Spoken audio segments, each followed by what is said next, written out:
day 356 of the Trump administration.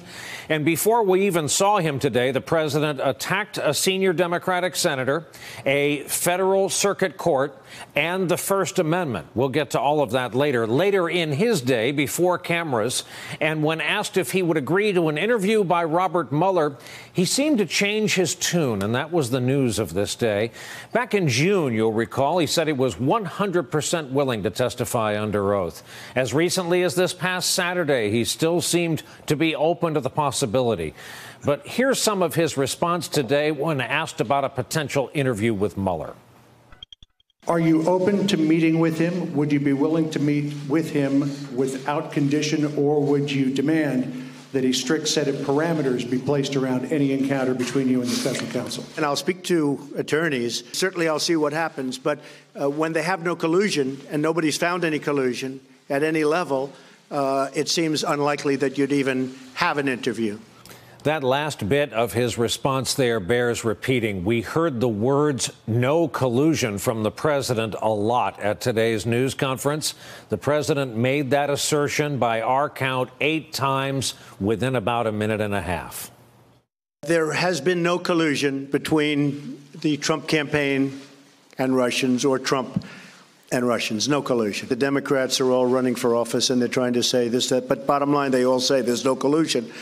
And there is no collusion. There was absolutely no collusion. Everybody knows it. It has been determined that there is no collusion, and by virtually everybody. When they have no collusion and nobody's found any collusion. However unlikely the president views the possibility of an under-oath interview, our own Kristen Welker reports that an official familiar with the negotiations indicated a potential interview is still very much under discussion, telling NBC News, quote, "The logistics and scope of an interview with the president are under discussion and being worked out." Also, during that news conference today, the president returned to another theme he had stressed when talking about the Russia investigation. I've been in office now for 11 months. For 11 months, they've had this phony cloud over this administration, over our government, and it has hurt our government. It does hurt our government. It's a Democrat hoax that was brought up as an excuse for losing an election that, frankly, the Democrats should have won because they have such a tremendous advantage in the Electoral College. I mentioned the president taking to Twitter this morning. He, in effect, laid the groundwork for today's comments when he said this, quote, "The single greatest witch hunt in American history continues." There was no collusion, as you might have heard earlier. Everybody, including the Dems, knows there was no collusion, and yet on and on it goes. Russia and the world is laughing at the stupidity they are witnessing. Republicans should finally take control. Well, of course, Republicans control the levers of government, the White House, House, and Senate. The wild card remains that Mueller investigation. And we learned today they've made an interesting hire. Story in the Washington Post tells us a veteran and well-regarded prosecutor who is a specialist in cyber crimes has been brought aboard.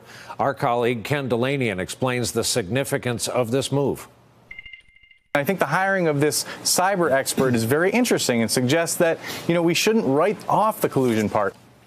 All righty, then. Let's turn to our leadoff panel on a Wednesday night. Peter Baker, chief White House correspondent for the New York Times. Kimberly Atkins, chief Washington reporter for the Boston Herald. John Heilman, our MSNBC national affairs analyst and a veteran journalist himself. Welcome to you all. Peter Baker, we are painting this as a change in the president's demeanor and comments toward the possibility of a under oath interview. Do you concur with that? Was today a change? Yeah, no, of course it was. I was in the Rose Garden in June of last year when he had a press conference alongside the Romanian leader, and he was asked, would you talk to Robert Mueller about all of this stuff? And he said 100%. He repeated himself 100%. You did not hear 100% today. Now, look, he's hedging.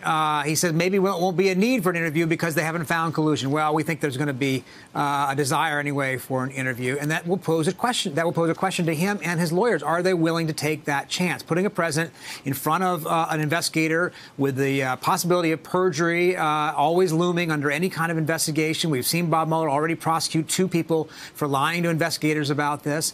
That's a big, big risk and a big decision. This president isn't particularly precise with with facts, as we know. It would be easy to see him make assertions or make answers that he might believe or might assert, but might not necessarily might conflict with other evidence. So it's a big risk for any lawyer to tell him that he would be okay talking to investigators. But if he doesn't, there's a big political cost as well. John Heilman, is denial of collusion grounds to deny an interview? Does he have the right to say, you know what, I'm good, let's not do this? No, I don't think he has the right to say it, and I actually don't think he's going to say it. I agree with Peter in the sense that there's been a shift in his public posture.